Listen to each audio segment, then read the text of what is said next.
Рано или поздно человек задает себе вопрос, что такое смерть. Неужели я стану прахом, исчезну, и вместе со мной исчезнут мои дела и мысли? Значит, не имеет значения, как проводить земное время. Творить добро или зло, любить или ненавидеть, забирать чужое или отдавать свое. Ну какая разница, если не будет ни награды за добродетель, ни наказания за нечестие? Но это не так. Человек, живущий с верой в Бога, знает, что его душа бессмертна, и земная жизнь всего лишь начало, первый шаг на пути к вечности. И непременно будет суд и воздаяние за все, что мы здесь делаем. Бог есть, и Он праведен, значит, каждому из нас воздастся по делам Его.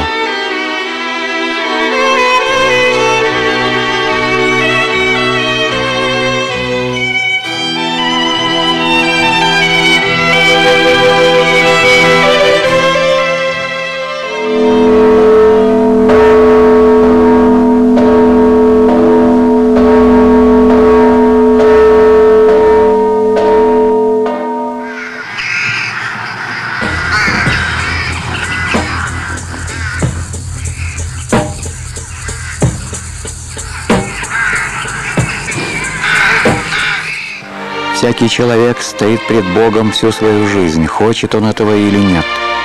Солнце не спрашивает об отношении к нему, оно озаряет и согревает мир. Но сады, не напоенные водою, сожигаются солнцем, и люди, спрятавшиеся в темный подвал своего неверия, остаются во тьме.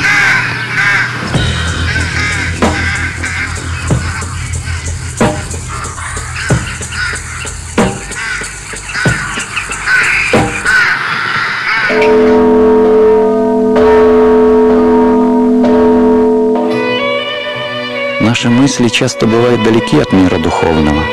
Нам хочется иметь все блага сразу и непременно здесь, в жизни земной. Мы проводим свои дни в праздной суете и не находим времени, чтобы обратиться в молитве к Богу. Но Господь всегда ждет нас, ждет трудов нашего покаяния и смирения. И чтобы приблизиться к Нему, нужно очистить свою душу и войти в храм, где всегда пребывает божественная благодать, соединяющая человека с Творцом.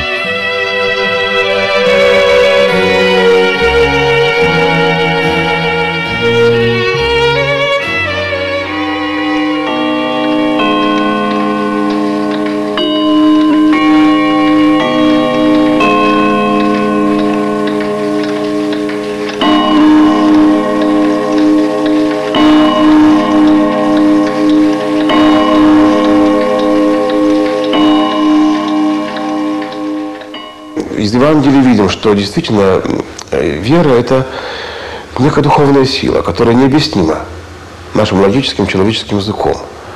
Вера – это некий духовный опыт. Духовный опыт, который помогает нам на основании того какого-то интуитивного чувства, которое в душе каждого человека, как образа Божия, и стремящегося к первообразу, как-то искать Бога. И вот уже вера дает нам некое познание о Боге. На основании того личного опыта и опыта церкви, религиозного опыта, который существует у нас с вами. И цель веры – привести нас к Богу. И первое чувство, которое просыпается у верующего человека – осознание своего присутствия перед Богом Творцом. Бог – источник жизни, Бог – мой личный Отец и Творец. Я перед Ним предстаю и осознаю свое безбожие. Осознаю свою непохожесть на Бога. Я, чадо Божие, должен быть похож на Бога, как дети похожи на своих родителей. Я призван к Богоуподоблению, промыслам Божиим, а я скорее демоноподобный, чем богоподобный. И вот первое чувство – это чувство смирения. Появляется у верующего. Господи, Господь!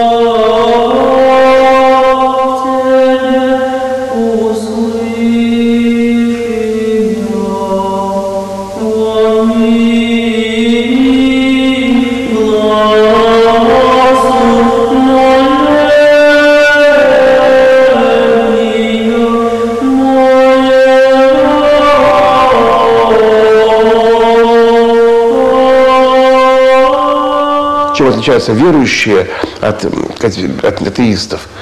Нет этого эгоцентризма. Как только ты встретился с Богом на основании своего духовного опыта, ты начинаешь смирять себя. Это не пассивность, это не безразличие к жизни, это наоборот осмысление глубины жизни, ее сущности и своего места, и своего несоответствия тому месту, которому ты предназначен.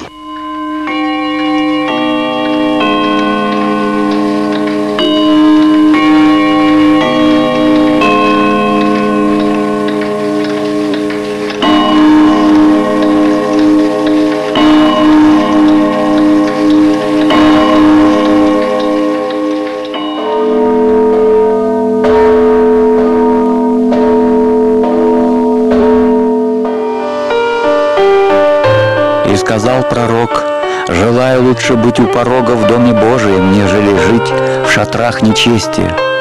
В любом месте, в каждом доме, в наших семьях бывают раздоры, непонимания, кипят страсти. А Дом Божий чист от всего этого. Сюда можно прийти в любое время и чувствовать себя в полной безопасности, стоять спокойно, с миром в душе и в тишине сердца слушать Слово Божие. Здесь Господь открывается людям, и ответ на это откровение и есть вера. Что для меня вера? Вера – это жизнь. Потому что, когда ты веришь, ты таким образом живешь. Есть, наверное, два состояния у человека. Неверующий человек и верующий. У них разное мировоззрение. И это всегда очень четко ощущается. Я вспоминаю просто свою жизнь до того, как стал верующим человеком, и теперь. Действительно, это две разные жизни. Хочется молчать и плакать, бесполезно спорить и кричать. Не спасти, не сохранить, не спрятать, все-таки придется умирать. Чада ненаглядные, родные, помыслы и чувства, и слова — перед Богом вы нечистые и злые, вас разбить о камень я должна. О жестокое и страшное видение, как же мать поднимет руку на дитя. Ради правды, ради очищения, в жертву приношу саму себя.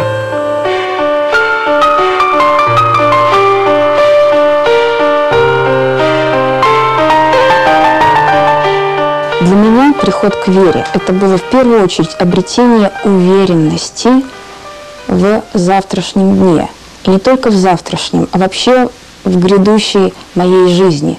Почему? Потому что до прихода к вере меня часто посещали состояния глубочайшего отчаяния, когда я видела зло и несправедливость и жестокость этого мира. Меня это просто до глубины души возмущало и ставило передо мной вопрос: а где же смысл жизни? Пускай это банально звучит, в чем смысл нашего существования? Если мы в муках приходим в этот мир, в муках здесь пребываем, если царит несправедливость, да, добрый, справедливый, честный человек попирается, оскорбляется, а тот, кто творит беззаконие, благоденствует.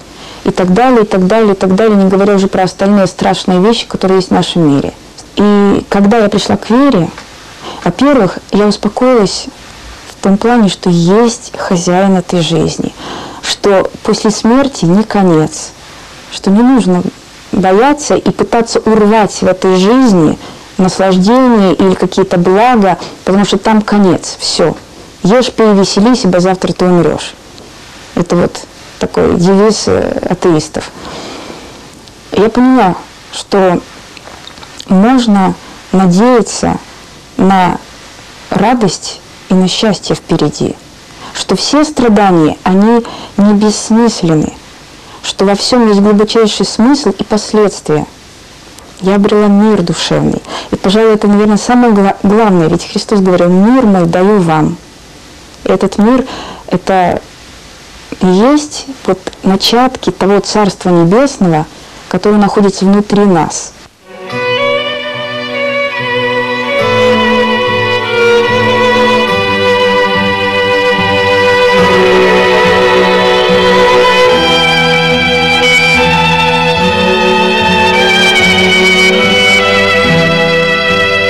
Придет день, когда все мы предстанем пред лицом Творца.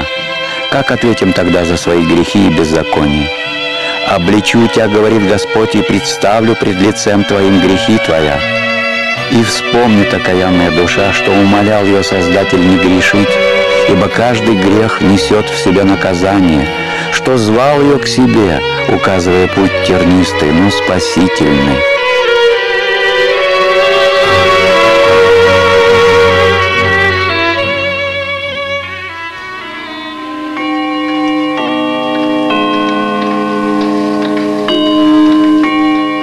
После смирения у человека появляется чувство доверия к Богу. Он смирился и воспринимает волю Божию как свою волю. У него появляется послушание. То есть слово «послушание» — это не раболепие, не раболепская бессловесная неразумная покорность, как иногда нам порой мы видим даже в наших общинах, и порой нам делают это в укор и справедливо. Тут покорность воле Божией в смысле того, что Бог — это любовь. И вот эта любовь зажигает и мое сердце. И единение любви с источником любви приводит к тому, что человек принимает путь Божий как свой путь жизни. Его воля становится волей Христа Спасителя. И вот апостол Павел прекрасно поэтому пишет, что живу не я, но живет во мне Христос. И вот каждый христианин, как носитель имени Христова, он должен каждый свой поступок, каждое свое действие соизмерять с именем Христа. А вот как бы на моем месте, в моей ситуации, в тех условиях, в которых я нахожусь, поступил бы Христос.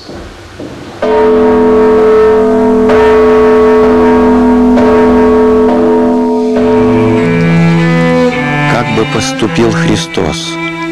Если бы мы чаще задавали себе этот вопрос, то наша жизнь складывалась бы по-другому. Бог не требует от нас чего-то тяжелого и трудного, а каждому дает крест по его силам. Путь к небу тесен и полон скорбей, но мы должны мужественно переносить их. Впадаем мы в бедность или болезнь, будем благодарить Бога. Злословят ли нас, гонят, будем благодарить Бога. Страдаем ли мы, терпим лишения, скажем спасибо Господу, ибо Он терпел за нас на кресте. В Гефсиманском саду молился Иисус Христос пред своими крестными страданиями. «Отче мой, если возможно, доминует меня чаша сия. Впрочем, не как я хочу, но как Ты». А трое близких учеников не выдержали и заснули, пока Христос готовился к смерти. Голгофа – это вершина трагического. Здесь Спаситель принес искупительную жертву за грехи всего мира. Сюда стремится христианская душа, чтобы еще и еще раз пережить страдания вместе с Господом. Когда на помосте появился Иисус, над площадью пронесся крик: «Распни его, распни!» Солдаты сорвались с несчастной одежды и положили на крест. Послышался стук молотков. «Отче, прости им, ибо не ведают, что творят». Солнце скрылось, чтобы не видеть безумия людей. «Отче, в руки Твои предаю дух мой». Так Сын Человеческий выпил свою чашу до дна.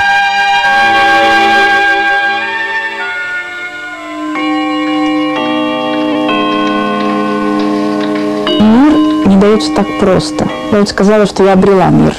Ну, наверное, я немножко неправду сказала, потому что он не пребывает со мной всегда. Почему? Потому что я не смиренный человек. В те моменты, когда моя гордость, моя самость, мое самомнение поднимает голову во мне, вот тогда я мир теряю.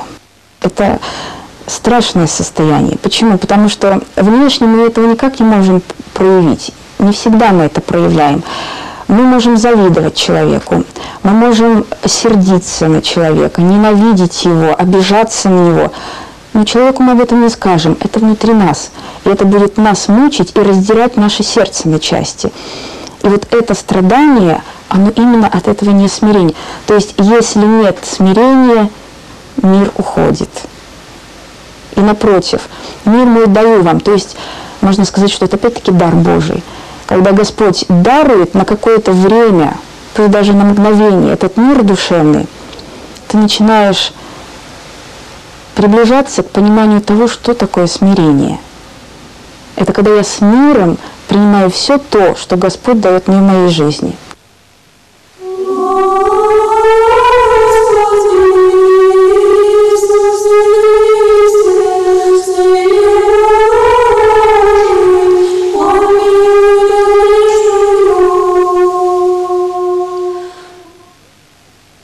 Я ропщу.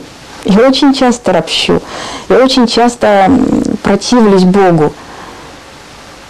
Я это прекрасно понимаю и часто прошу в этом прощения у Бога. Но это нормально. Не бывает такого, чтобы человек пришел к Богу и сразу стал святым, смиренным, благочестивым. Все мы в борьбе за это. И, может быть, эта борьба будет продолжаться до самой смерти. Прекрасные примеры есть про святых. Когда святой умирает, святой Сысой Великий, и говорит: братья, я не знаю, начал ли я вообще смиряться, каяться. То есть это бесконечная перспектива. И мы, может быть, как те маленькие дети, делающие первые шаги. И про себя я могу сказать то же самое. В тот момент, когда тебе кажется, что ты уже что-то умеешь, что-то понял, что-то приобрел, наверное, всемудрый Господь попускает, чтобы случилось нечто, когда ты срываешься, совершаешь, подпадаешь под действие какой-то страсти и понимаешь: да, ничего я еще не умею и не могу.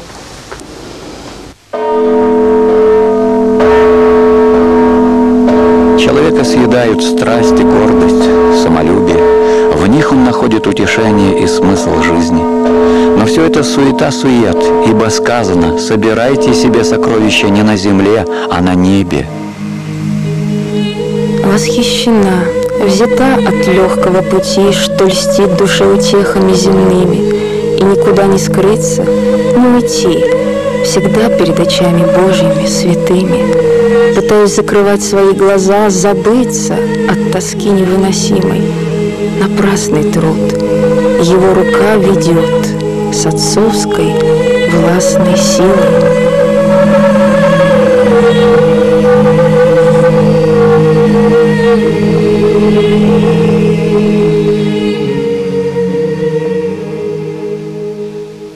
Вера бывает трех типов. Вера может быть мертвой. Вера может быть верой демонов, и вера может быть верой живой и действенной. Что такое мертвая вера? Да, мы умозрительно согласились, что есть Бог. Но вера не стала нашей жизнью. Ведь смысл веры – это жизнь с Богом. Жизнь во Христе, как мы только что сказали. Иоанн Кронштадтский говорит, повторяя слова апостола Павла: «Моя жизнь во Христе есть». И если моей жизни во Христе нет, то же вера моя мертвая, она не дает плодов. Вера демонов. Демоны прекрасно знают, что есть Бог. И апостол Павел пишет, что бесы верят и трепещут. Бес боится Бога, но он ненавидит Его. И он противостоит Богу. И его вера, она порождает ненависть. И мы с таким тоже встречаемся в нашей человеческой жизни, в нашем человеческом сознании. И вот мы, единицы, ощутили встречу с Богом. И вера у них стала живой и действенной. Вера, которая связана с добрыми делами. А дела дают плоды Святого Духа. Любовь и все, что с ней связано. Нет блага, которое не происходило бы от любви. Христианство говорит: Бог есть любовь, и пребывающий в любви пребывает в Боге, и Бог в нем. Нам не нужно подвигов, если мы любим друг друга. Это путь, который сам собой ведет к добродетели. «Любите, — говорит Господь, — врагов ваших, и будете подобными Отцу вашему, который на небесах». Даже есть такое церковное правило, что живи, как бы умирая. Вот ты подумай, что сегодня ты встретишься с Богом. Сегодня твой последний день. Как бы ты его прожил? Сколько бы ты гадостей наговорил своим ближним? Сколько бы ты, так сказать, сделал бы дел бессмысленных, ненужных? Как бы ты просто повалялся бы на диване в праздности, как это обычно у нас происходит? Или последний день своей жизни ты старался бы гореть огнем полноты? Может быть, такая жизнь должна быть нашей постоянной. Поэтому живи, как бы умирая. Будь готов к встрече с Богом, готов дать ответ за каждое, так сказать, свое слово, за каждое мгновение, момент своей жизни. И вот в этом действительно проявляется вера живая.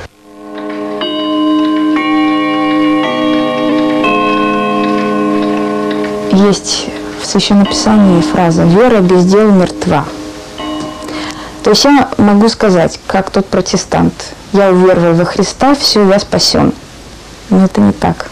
Вот я вспоминала Сысоя Великого. И этот человек всю жизнь провел в трудах покаяния, добродетельных трудах, стараясь служить ближнему и Богу. И в конце жизни он говорит: я не знаю, спасен ли я, угодил ли я Богу. И здесь можно сказать так, что если ты уверуешь и не будешь ничего делать, чтобы выполнить заповеди Божьи, как Господь говорит: кто любит меня, кто заповеди мои соблюдет, тот любит меня, кто соблюдает мои заповеди.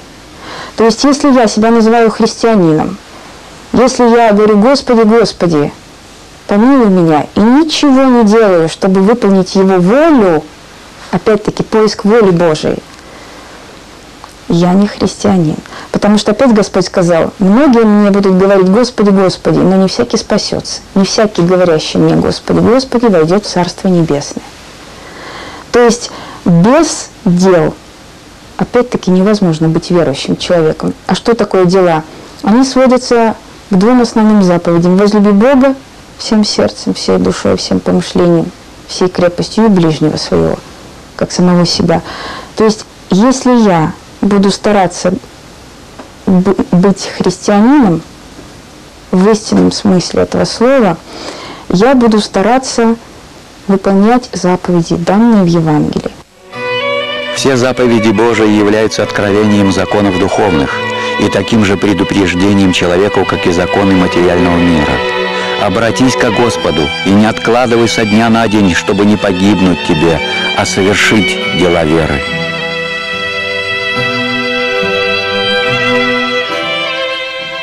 Вера действенная, она и есть вот в этой непрестанной борьбе, преодолении себя.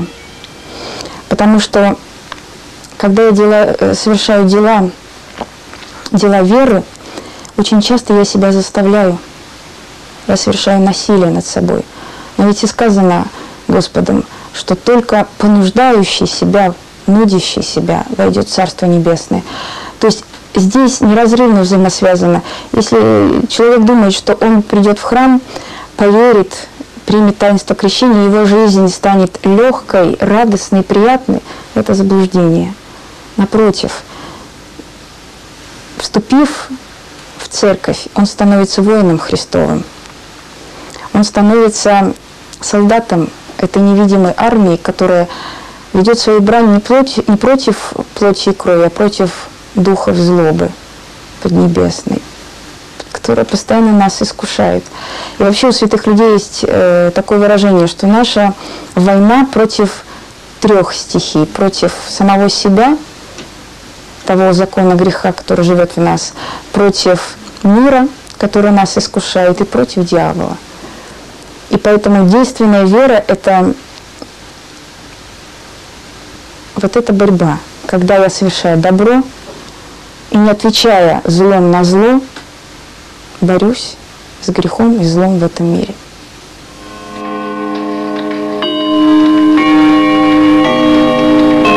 Когда мы говорим о вере Христовой, о нашем воцерковлении, то, безусловно, нужно помнить слова апостола, что нужно веровать и разуметь. То есть, действительно, доверие к Богу стоит первоочередной задачей нашей. Доверие в свою веру ведь очень порождает верность. Но мало веры, нужно еще и знание. Тот опыт, который мы имеем уже религиозный, он требует какой-то систематизации, опыт церкви, опыт истории духовной, опыт библейской истории требует анализ и требует разумный подход. И когда мы приходим в церковь, то мы должны всем своим триединым существом, подобно Святой Троице, и духом, и душой, и телом, быть зажженной свечой. Действительно, быть обращенными к Богу. Ведь религия, мы говорили, вера подразумевает связь двоих. Связь Бога и человека. Человек ищет, Бог отвечает ищущему. Человек взыскует и получает ответ от Бога. Стучите, вам откроют. В Откровении Иоанна Богослова прекрасно сказано: «Все стою и стучу». Христос дан в образе пастыря. не всемогущего, так сказать, властелина вселенной, а пастырь добрый, который стучит в двери. Стою и стучу.